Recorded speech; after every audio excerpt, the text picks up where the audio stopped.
Now before I get into anything guys, this video is one huge spoiler. If you don't want to get spoiled, just don't watch it, alright?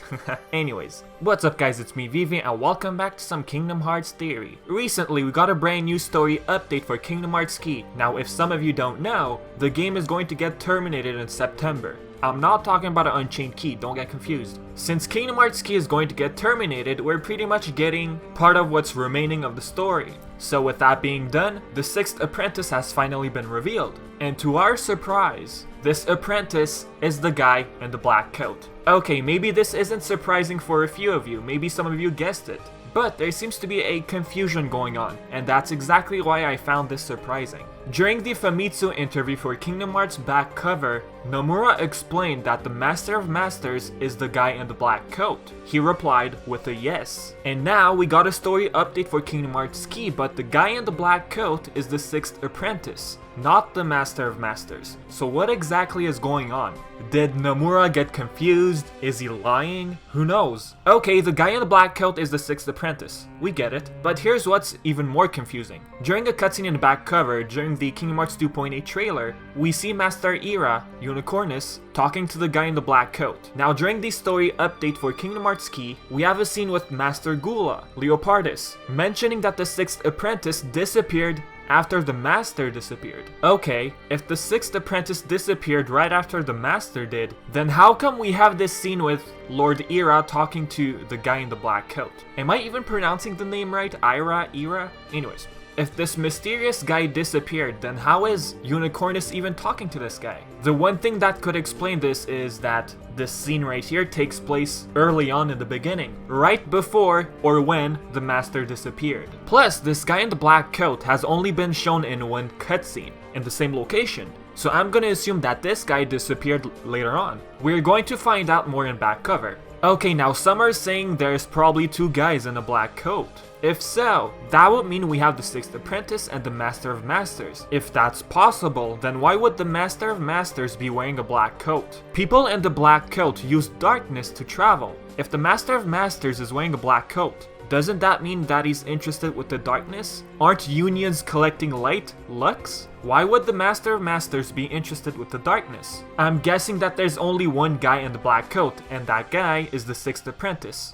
Now what else has been revealed regarding this character? According to the story update, the 6th Apprentice goes by the name Luxu. During a cutscene with Lord Gula, we have Ephemera, Chirithy, and the player asking for Ava's whereabouts. Now Lord Gula and Lord Ava are close friends, so they pretty much share what's going on. The only thing that Gula knows is that Lord Ava is looking for Lord Luxu, but no one knows where Lord Ava has gone off to. Right when Gula mentioned that Ava is looking for the apprentice, we move on to this scene right here. Ava finally finds the apprentice and wants some explanation. Luxu explains that he's been watching them this whole time. Not only that, he's been following his mission. Now what could his mission be? I'm pretty sure he didn't come up with this mission on his own. Someone probably ordered him to do so. And who could that person be? Could the Master of Masters, who suddenly disappeared mysteriously, be involved in this whole situation? Luxu explained that he never got a copy of Tome of Prophecy. And why exactly? Was that part of the Master's plan?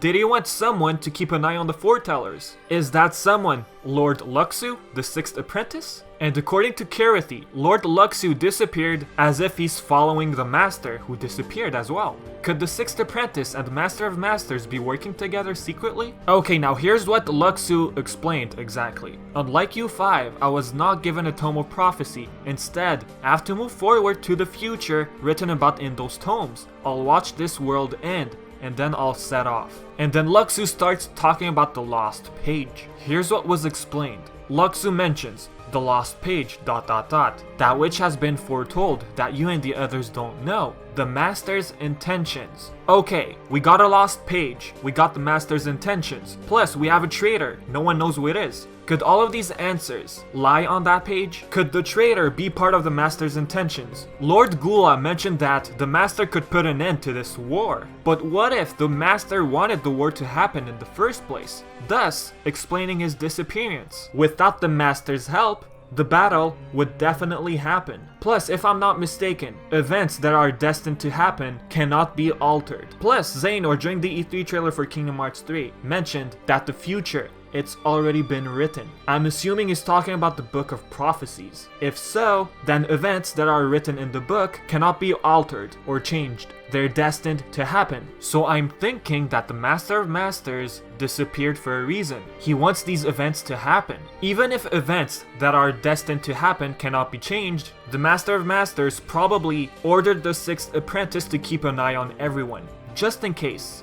During the Kingdom Hearts series, we realized that Xehanort could create a bunch of vessels, share his heart in different bodies. What if, just what if, the Master of Masters is connected to the 6th Apprentice? Now, why did I exactly jump to this conclusion? Well, it was revealed that Luxu actually wields Xehanort's keyblade, the most ancient keyblade according to young Xehanort. Okay, since the Master of Masters disappeared, I'm assuming that he actually wielded that keyblade first, since we're talking about the most ancient keyblade, right? It makes sense that the Master had it first, but later on, he decided to give it to the 6th Apprentice for some reason. Maybe he was too old to fight, or something like that. Let's take Xehanort taking Terra's body in Birth by Sleep, for example.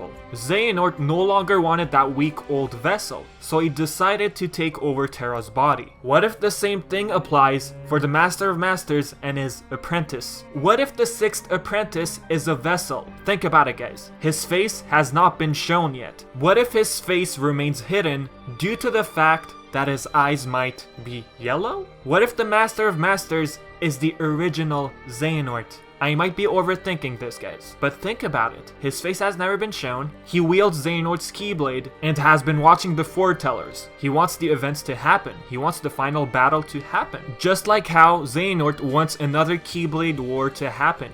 Okay, whoa. In Dream Drop Distance, young Xehanort doesn't even wield that keyblade. And during the E3 trailer for Kingdom Hearts 3, we see the old goat keyblade hanging up on the wall. Maybe we're talking about someone becoming a vessel and reincarnation. And here's why. Step 1. The Master of Master, maybe the original Xehanort, who knows, decides to make the 6th Apprentice his vessel, since you know his body's probably too fragile, he's too old. Step 2, like Luxu mentioned, he's going to move forward to the future, and he's probably implying time travel. Now, how can someone time travel in the Kingdom Hearts universe? One has to sacrifice his or her body, and 2, the version of oneself must exist in the time in which they want to travel. Okay, but how can a version of someone exist in the future? This brings me to reincarnation. A lot of people have been making theories about reincarnation. Some people believe that the foretellers might actually be the characters we know today. Kairi, Riku, Terra, Aqua, Ventus.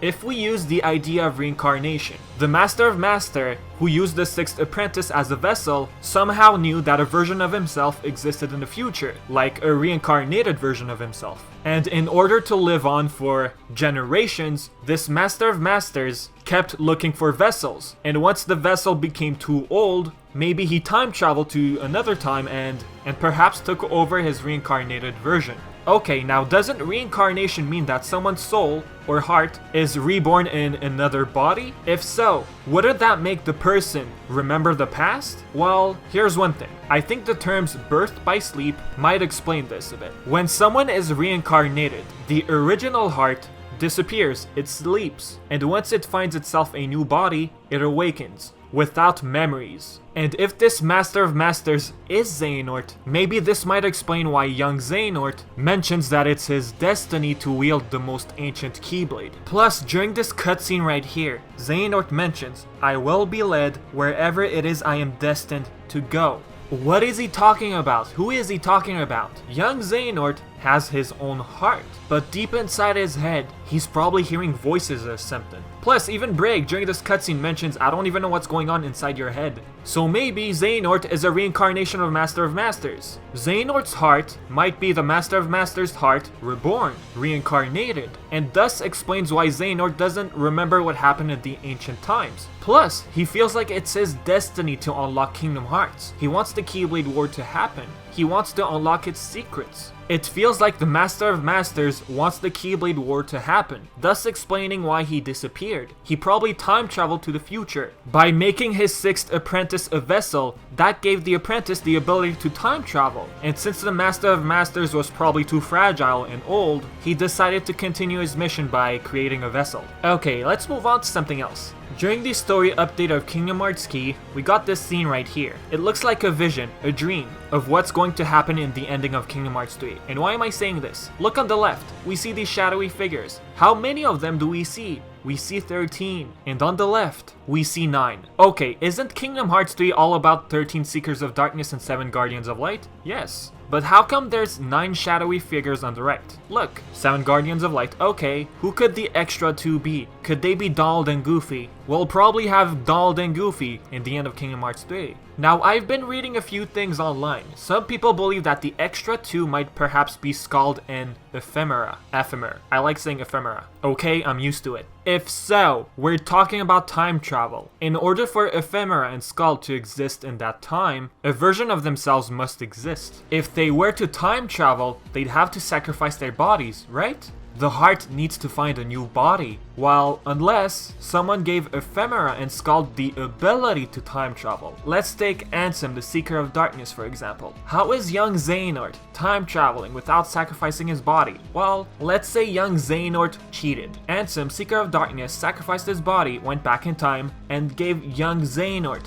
the ability, the power to simply time travel without sacrificing the body. Okay, if there are 9 mysterious figures, who could the 2 extra be apart from Donald, Goofy, Ephemera, and Scald? What if it's one of the foretellers? If the reincarnation theory about the foretellers is true, then maybe, let's take Master Ava for example, maybe she time traveled. Kairi is her reincarnation, so Ava time traveling to the future is possible. However, like I said, in order to time travel in the Kingdom Hearts universe, one has to sacrifice their body, unless they actually have the power to time travel. If she time traveled by sacrificing her body, then where would her heart end up? It needs a body, right? Plus, a question pops up. Why would she even time travel in the first place? How would she know that a second Keyblade War is going to happen? In the end, Donald and Goofy being those 2 extra characters is easier to comprehend. But you never know, maybe there might be some kind of plot twist or something. So I guess I'm gonna end the video right here, guys. Now I know this theory was complicated, confusing, complex, but hopefully you enjoyed it. Now tell me what you think, guys. Do you think the Master of Masters or the 6th Apprentice is connected to Xehanort somehow? Now there's probably a few things you guys might disagree on. If so, just mention it in the comments. I will leave the link to this update in the description below, so you guys can check it out. Other than that, thanks for watching, guys. I've been Vivi, and until next time.